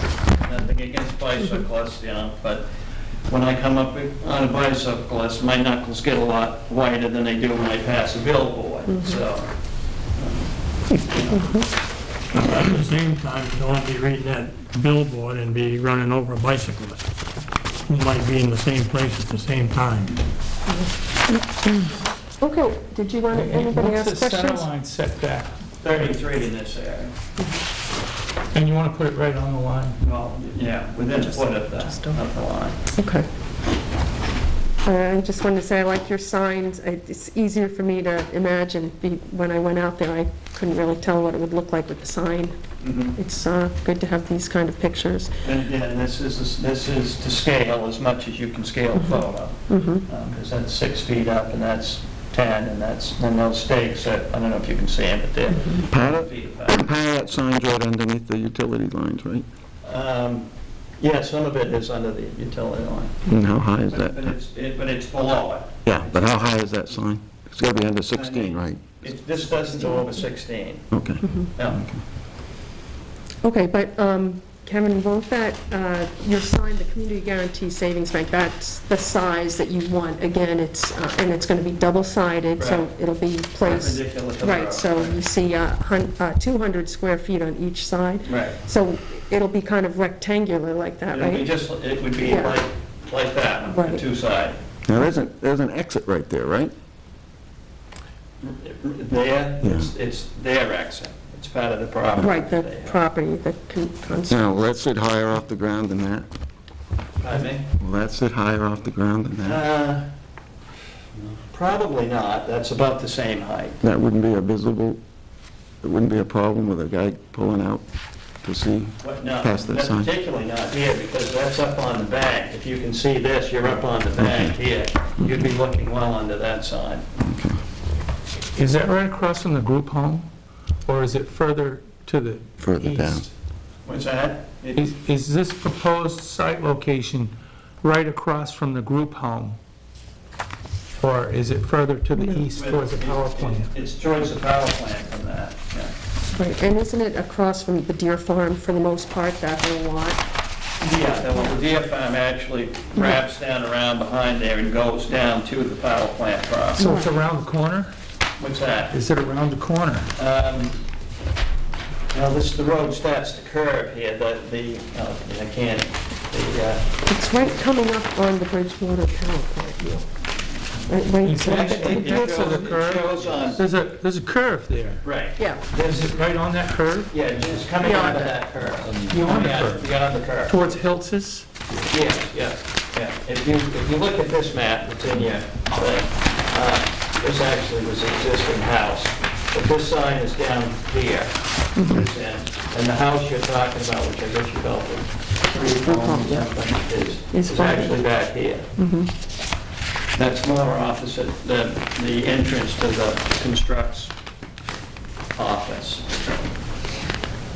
It's right near the end of your parking lot there. See, Yeah, I mean, that's, you can pull in there, and that's... Now, do big trucks come out there? Just cars? Regular Neither at trucks? the moment. We just use it to this shows. drop off deliveries and/or parks in our trailers. It's there. on two. Okay, yeah. It's the old set of The photos. main entrance is Yeah. back across. Right. Okay. now, this, Did you hear that, Neil? The main entrance is back, Yeah, where the group yeah, home it's where you places. park box trailers and things. now, through some of this literature that I was looking at, this was approved in 2002? Yes. Yeah. Now, was that a separate lot at the time? No, I don't, No, It I wasn't. don't remember it being separate. You have that in your application. and it was the same we're talking about the same location. Yeah, thank you. But, Okay, so you were asking at that time in 2002 for a second sign, is that it? Okay, this Yes. sign. on the same lot? Yes. It's So, exactly the same. It's actually replacing the old sign. Yeah, it just expired. Okay, so, Oh, Yeah, So now, it was replacing an old sign. and what was the dimensions of that old sign? Similar to what we have on the other. The size, it was a big one, It's in the paperwork. okay. yeah. It's in It the, was almost identical to the other one. Now, how many freestanding billboards are we allowed on the lot? just one, Just just one. one, yeah. Well, So we're asking to make an exception and yeah, have two. in the planner's report, it speaks to, the closest thing we have as a definition of billboard in application is the freestanding sign. And the parameters for that is only one per lot. A lot. 14, I just had 8 by 20 was the old sign. And 2 by 24 at the bottom section. It was in the middle of the property. And as, like I said before, historically, these were two lots.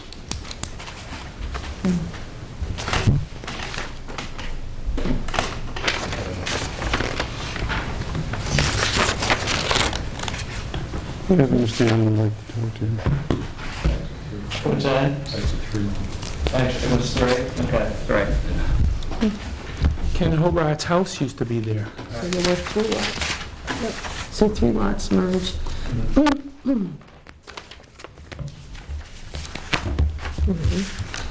Right.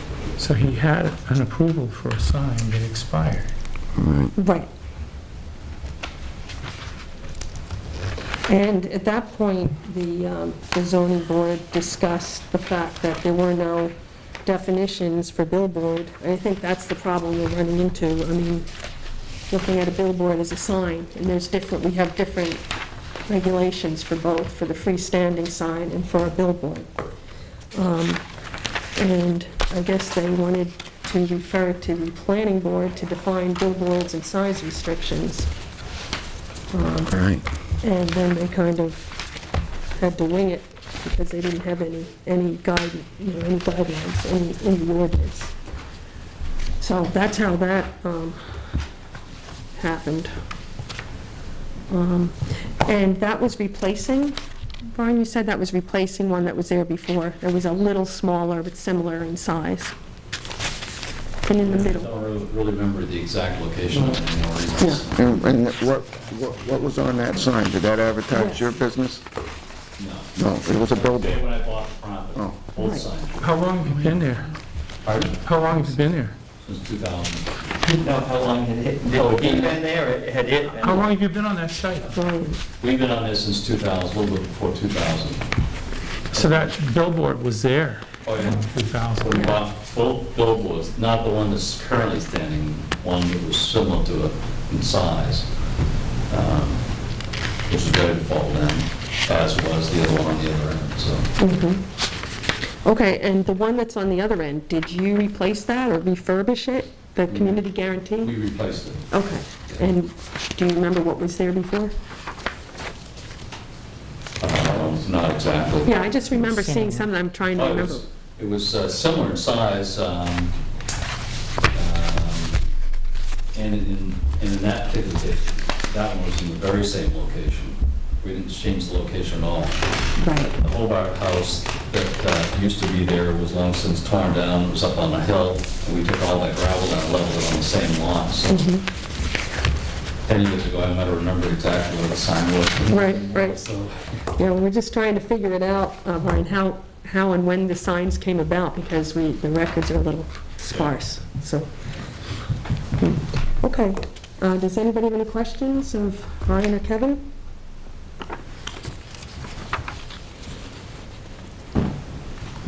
Okay, we should make some findings or points of discussion? It's, the area is predominantly industrial and commercial, and some agricultural. Commercial. It's permitted use, there's nobody here to speak against it. No one, no abutters? Yeah, were abutters notified? Just I want to make sure. Oh, yes. Yes. No abutters here to oppose, right?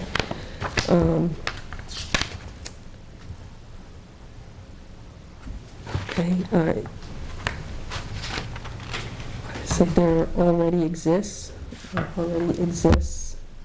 one billboard. On which end of the, what would the one that's there be? North, on the north end? On north end of property. The configuration of the property is long and narrow. Okay. Property is long and narrow. And so, There's considerable distance between the existing billboard and where he's proposing to put the other one. okay. So, let's turn this on, I was going to say something else. Oh, request is for two-sided sign, right?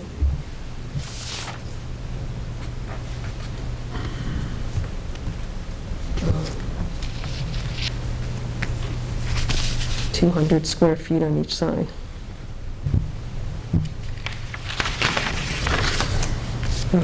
In the variance. Yeah, well, we'd have to do that. I mean, I think we need to.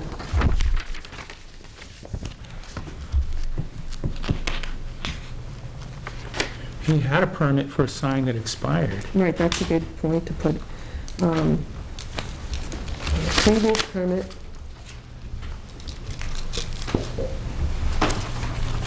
For same location? that we're proposing now? Yeah. Yes. Yes. Previous permit for same location. Was granted and expired. Point of order, Madam Chair. Yes. It was a previous special exception. There was no permit issue. Okay, sorry, previous special exception. There were some differences in that special exception, though, right? It wasn't for as close to the road, Yeah. and, I wrote that down, there were some differences. Well, they're conditions of approval Yeah. from 2002. So I don't know if they disallowed do you recall if you went for variances on that? Probably not. But the upshot was there were constraining conditions of approval. Billboard must be set back at Right, least 25 feet. right, it had specifications that the billboard would not exceed 200 square feet in size, so that wasn't double-sided, right? the request. That one there was not Right. double-sided because of the location. Right, okay, it wasn't, so you were requesting 200 square feet sign the last time that was granted. In the location that we already have the sign, yes. And I honestly don't remember it really being an issue. Okay. Well, this says it would 200 not exceed square feet. 200 square feet. The billboard must not exceed 16 feet in height, and the setback must be at least 25 feet from the property line. So that's what was approved, the last special exception. Okay, so I It says think we should 25 include feet that. from the road. Well, How far is yours from the road? This It one's says from the property line. Property line. That's what the old- special exception, so that would be from the Said. 33-foot mark? I guess. Well, no, I don't think so. I think it would be from the property line. It says property So line, that's it what I means mean, property roadway. Okay. Yeah, so that one was So set as long as back it's not in the significantly. highway setback, it's okay. Highway right of way. Well, I mean, it's supposed to be 25 feet, right? Under our ordinance, from the property line, 20 feet from, 20 feet. but who knows what it was like then? Maybe it's changed. Right. I mean, that was 10 years ago. I can't speak to that without Right, see, looking at that's it. what I so- mean. We'd have to yeah. look at the ordinance back Right. then. But anyway, I just like our findings to be accurate, that the previous special exception was granted it had different restrictions on it than what's being requested right now. Okay. Well, is there any discussion? Yeah, I'm wondering, first of all, the zoning thing says that we can only have one billboard. And I think that's supposed, I think that, I don't know, putting that in there, that would be, I could see the reason for that. Because say if you had a strip of land that ran all up and down for quite a ways and you wanted to put 3 or 4 of them in there, it became a lucrative business, you'd want to put 3 or 4 of them in there, you probably could. I think the other thing is the size is important. The reason for the size is that probably put in the zoning so they're smaller, so it wasn't possibly be as lucrative as it would be if they were larger signs. I'm just, those are definitely, the billboard that's out there now is definitely the largest sign on Route 3. There's no question about it. And I think one of my concerns is if another one goes up, then will people be satisfied with their size sign that they have? And if there's, like I said, there's a lot of land out there. Now, I think with the old exception, the exception that was given had some restrictions on it, and I think the one that's 25 foot back, Kevin spoke to it, it would kind of put it right out of, so you'd have to do some serious, I was out there and you'd have to take down a mound and cut some trees down and stuff like that, so I didn't get to read all the minutes, I didn't know what the reasoning was for that, but those are my concerns with it. I think, by allowing another billboard on the same property, are we going to open up something? That's my concern. Just a point of reference that, each billboard theoretically that would be applied for would require its own special exception and variance. So if you were to get a cumulative effect, your criteria would evolve as you go along too. You know what I'm saying? And I think that's one of the problems. I think when we have applications coming in citing these either non-conforming uses with the 2 polar cave signs that are larger than anything else, and we have a zoning ordinance that doesn't have any, I mean, a billboard, technically, everybody understands it to be larger than a regular sign. It's not just like your building sign. They're usually larger, but we don't have any standard in our zoning ordinance to tell us what's appropriate or not. But what I'm saying is, the concerns are valid. This isn't a criticism, this is just a reference thing, that you're just dealing with this one sign at the time. Right. And another one for proliferation would be dealt with individually, separately, and your critical mass would be growing. So each, the last guy down the line, if there's 8 signs, you understand what I'm Right, saying? each one we have to determine on its own. Right. Right, we understand. That's all. Okay, Brian, did you have something? There's a definition for billboards in the ordinance. An on-point of sale or off-premise sign which advertises a business, organization, event, person, place, or thing. Right, that's the That's the definition. difference between that and a freestanding sign in front of your retail business. Right. It's that you're advertising for somebody else. Right. That's the only distinction that they make. The rest of the parameters for the signage Right, is equal no matter what you call it. right, So, Well- freestanding sign is a freestanding sign. Right. And it fits those. A billboard, per our ordinance, is one that doesn't advertise for the property on which it resides. That's the only difference. But the measurements and stuff are still the same as if it was a freestanding For sign. the ordinance. Yep. Correct. They are. So okay. In practicality, we all know that billboards. Right, usually, yeah, you Right. see But then billboards when you big. think the word billboard, you see with the guys painting it. Right, But in our ordinance, we treat them as the same. It's just the Okay. intent of where the business is located. okay, and then I just had one other thing, when I noticed the pictures and I see the big trailer there with the constructs on it, that's kind of a freestanding sign too, isn't it? Under the ordinance? I mean, it's like, you got 2 signs there.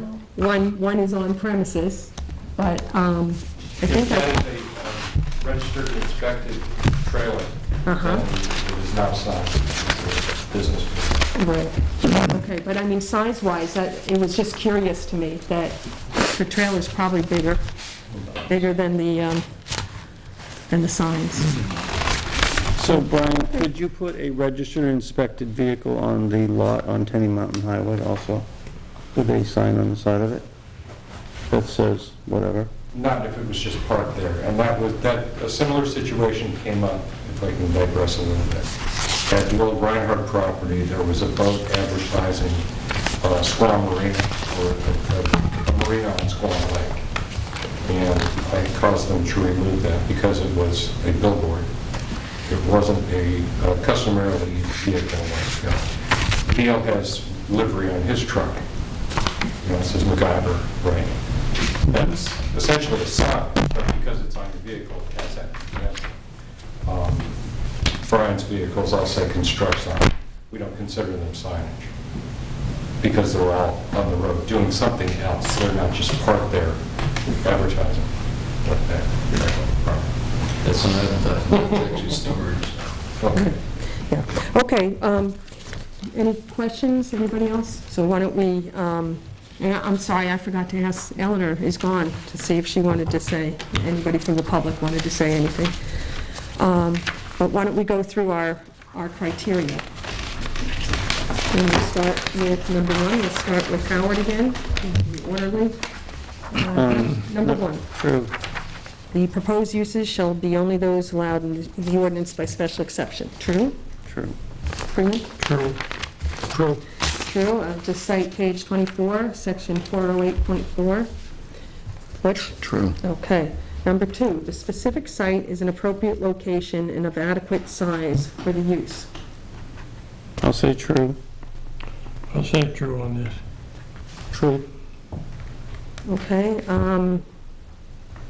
I'm going to say false on that. I'm concerned about placement close to the roadway and the sign when we already have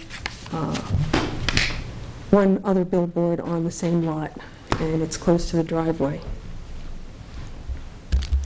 I'm going to say false also because of the size of the sign and the closeness to the road.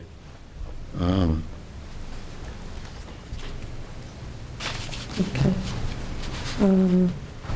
Number 3, the use as developed will not adversely affect the character of the area in which the proposed use will be located. We're going to do 3, A, B, C. I'm sorry? We're doing number 3 under the special exceptions? Are you on the Hey, variance hey. page? A little I'll say confusing. true, yeah. There's a lot Page of- 2. Yeah.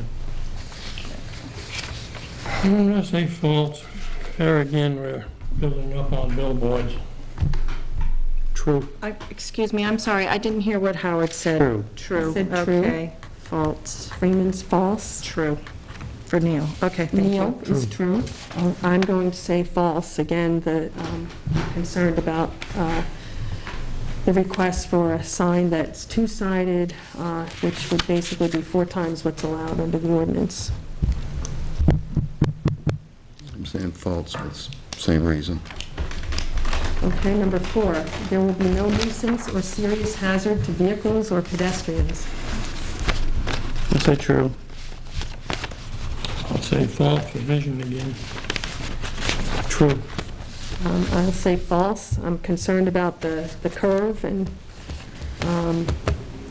the electric and other communication lines that are overhead. I feel a sign that size would be too close. I'm saying false for the location of it. Okay, number 5, the use will not place excessive or undue burden on town services and facilities. Say true. I'll say true on that. True. I'll say true on that. Saying true also. Okay, number 6, there would be no significant effect resulting from such use upon the public health, safety, and general welfare of the neighborhood in which the use would be located. True. True. True. I say false. I feel allowing oversized signs is going to defeat the purpose of our ordinance. I'm saying false because I do relate to what Kevin has said about the advertising, but as Patricia just said, the overall zoning ordinance, and I think special exceptions have to be very special, and I'm going to have to say false. Okay. Would anybody like to offer a motion?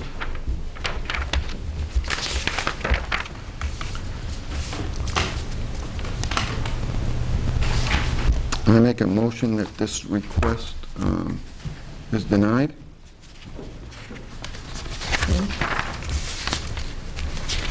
I'll second. Second. Okay, Freeman.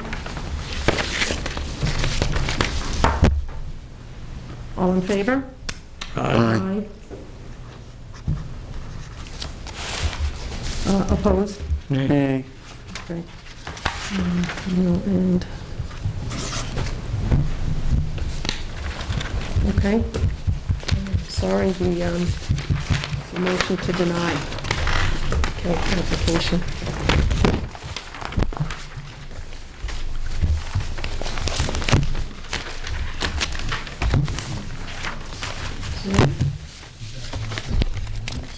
Yeah, right now it's not the variance, so. So the freestanding sign. Okay.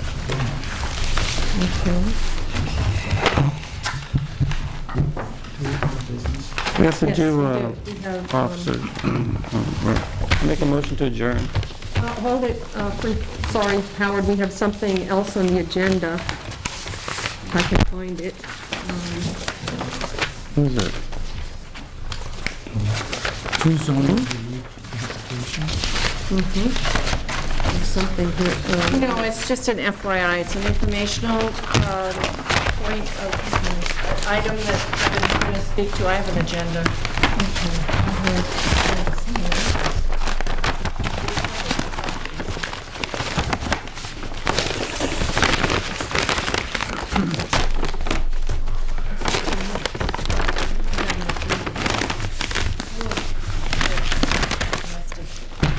Nasty time.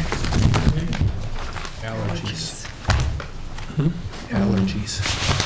She has something. Do you have an agenda? I don't know what. Yeah, I did. I know I have one here. Right here. Oh, it's- This is just another one.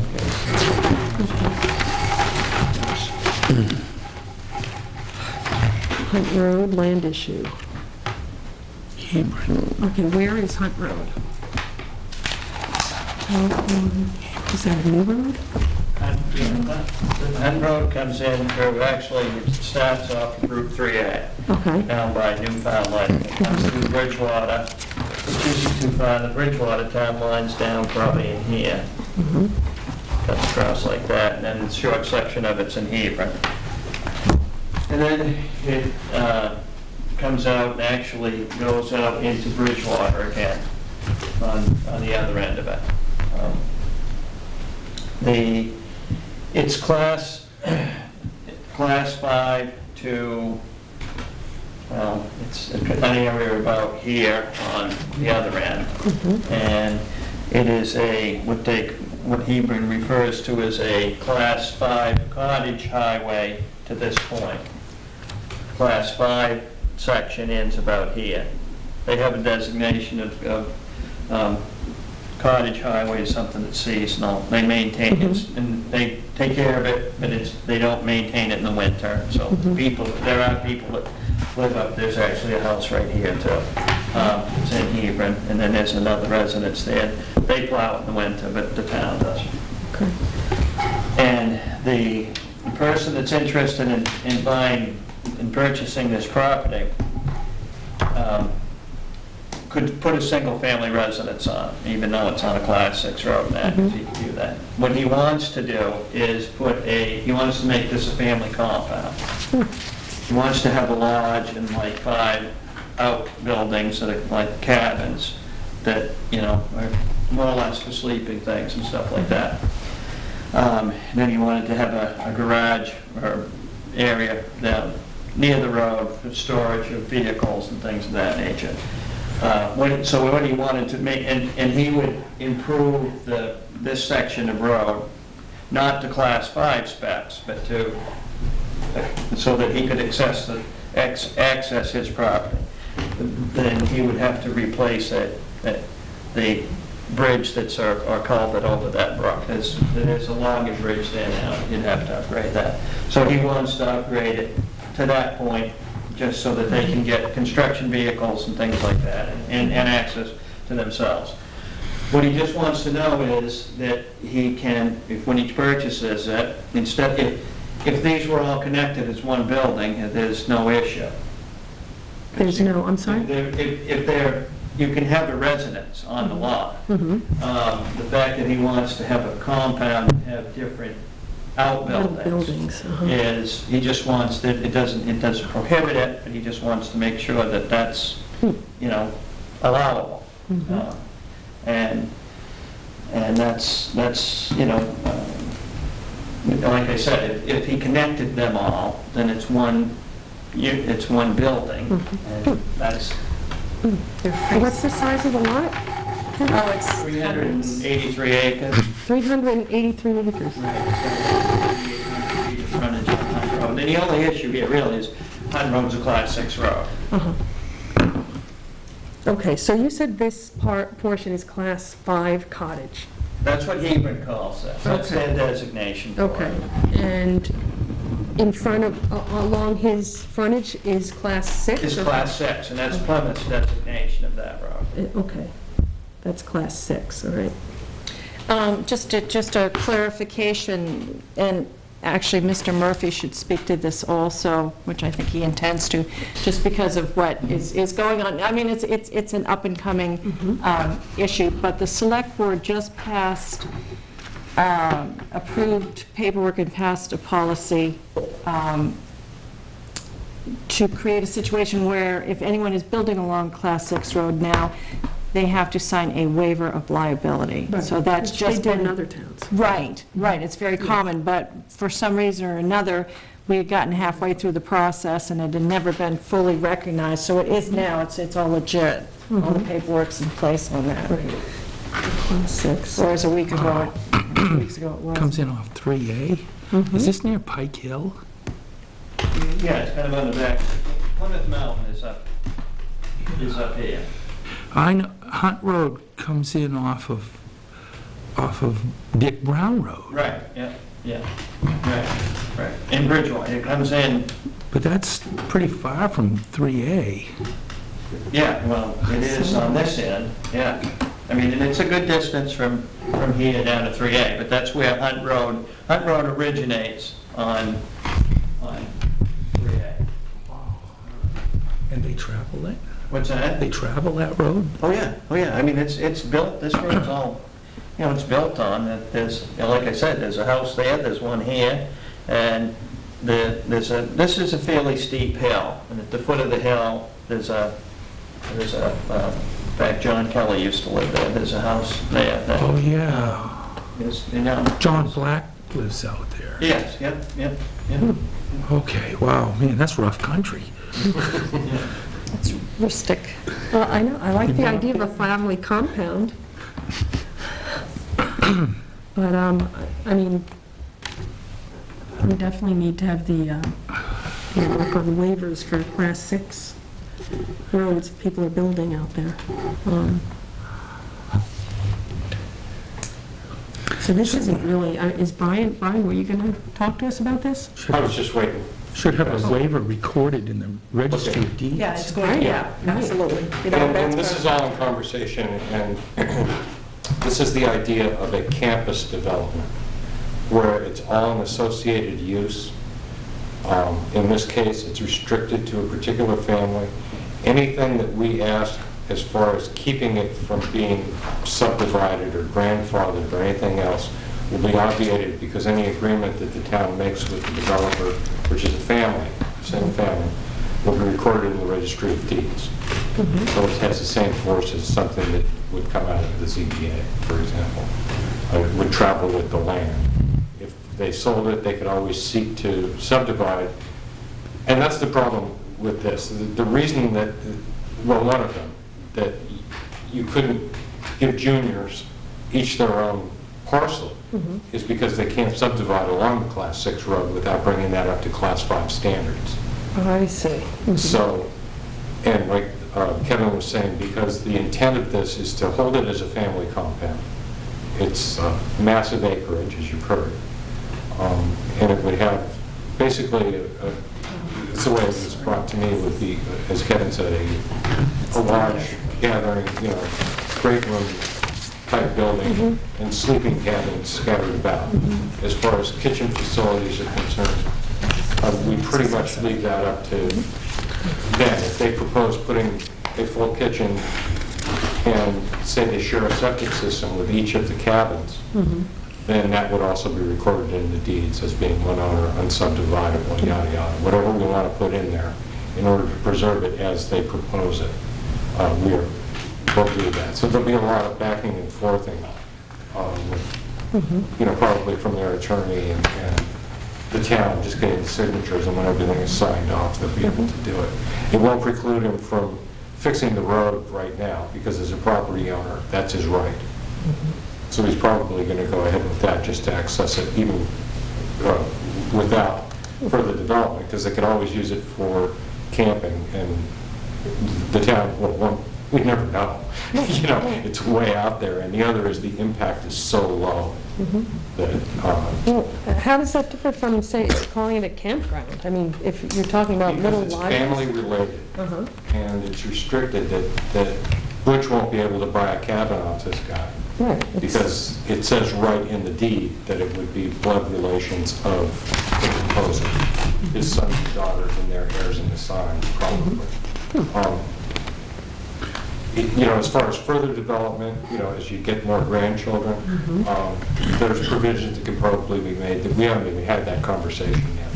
This was just to get the idea out there and see essentially what zoning ordinance it crosses. And also kind of get an idea of what a primary use versus an accessory use would be. Because looking, as Kevin said, looking at the face of it, he could build an 80-room house by right in that zone. But here he proposes to build a living room here and scatter the bedrooms out several hundred feet from each other just to provide that camp feel. It is very interesting. Sounds like a good idea to have the kids Sounds get great. further away. That's right, that's right. I was going to say, they're too close here, about that many acres. They got 300 acres. I know. Well, the scale throws you off because it is that big, and as Kevin had pointed out to me earlier, it's a couple hundred feet between each of the marks on that paper. So. Sounds like it. And the other thing is, this is a, idea.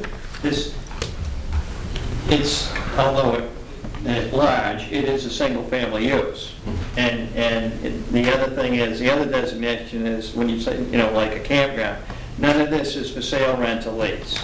So everybody that comes there, I mean, I'm sure friends can come too, but they're not renting, it's not a commercial use, it's strictly a residential use. So that's just coming Okay, so coming it's into it's a heads up, action. there's nothing we need to do or decide. Well, and the whole concept of campus not necessarily being limited to an educational use. I mean, we've all heard, Well, like a industrial church. campus and. The problem that we have with the ordinance is either you're fish or fowl. You have a Right. primary use or you have an accessory use. Mm-hmm. This, the lines bleed between the two of them. You'd have to say that the uses that, each of the buildings is actually like a subordinate primary use to the main use of the, it just gets way too confusing. to do it Just that the way. scale is big. But, That's- I think that the one thing that speaks hugely in its favor is that there's deeded protections for us here, and for them as well. It kind of works both ways. And essentially, at this stage of the conversation, it's just exploratory to see, what hoops they would have to jump through in order to obtain the use of the land as they desire. Okay.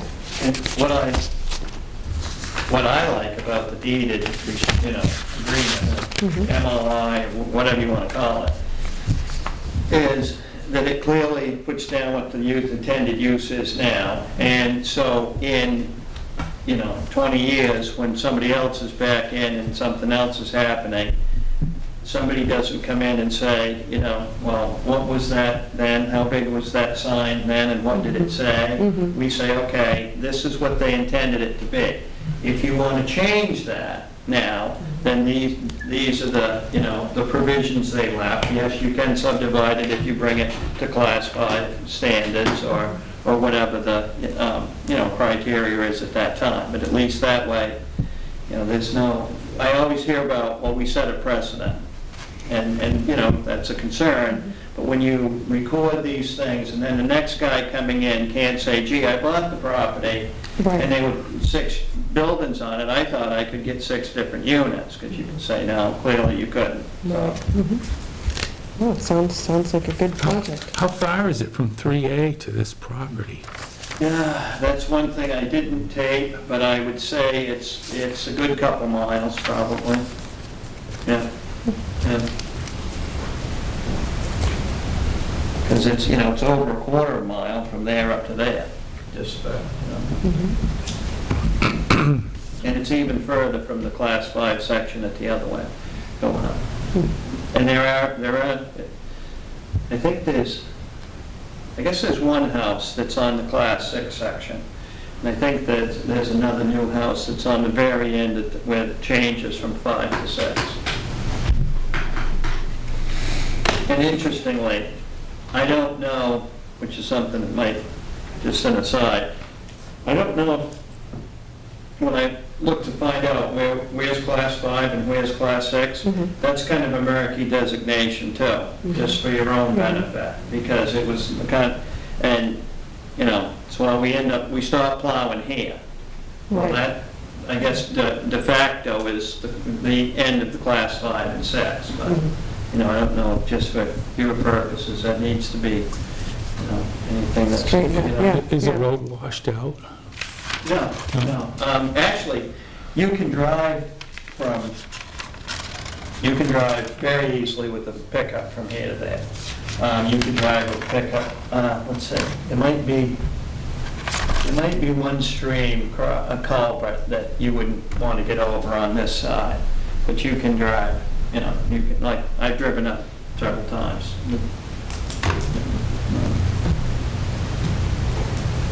I would. What's the name of this road that runs across here and comes in perpendicular? Does that come from Pike Hill? Okay. One of those roads switches 3 times. I get confused back there. I don't know if that goes over and hits, it may go over and hit Pike Hill Road, I can't I can't remember exactly. It's not that I'm trying to think Jameson. of where it was. Way out in Something the Jameson. woods.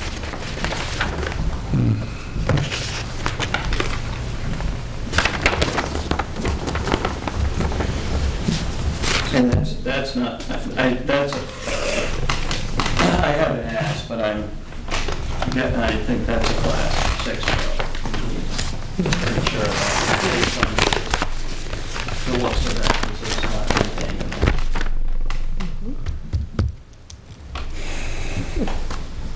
All right, well, thank you, Kevin, thanks for telling us about this. Looks like a very interesting project. I just have paper to pass out. Did everybody get their new book? I know Butch did, Patrice did. I didn't. Did you, Freeman? Yeah, I think you did because you were checked out. Okay, here's the new list.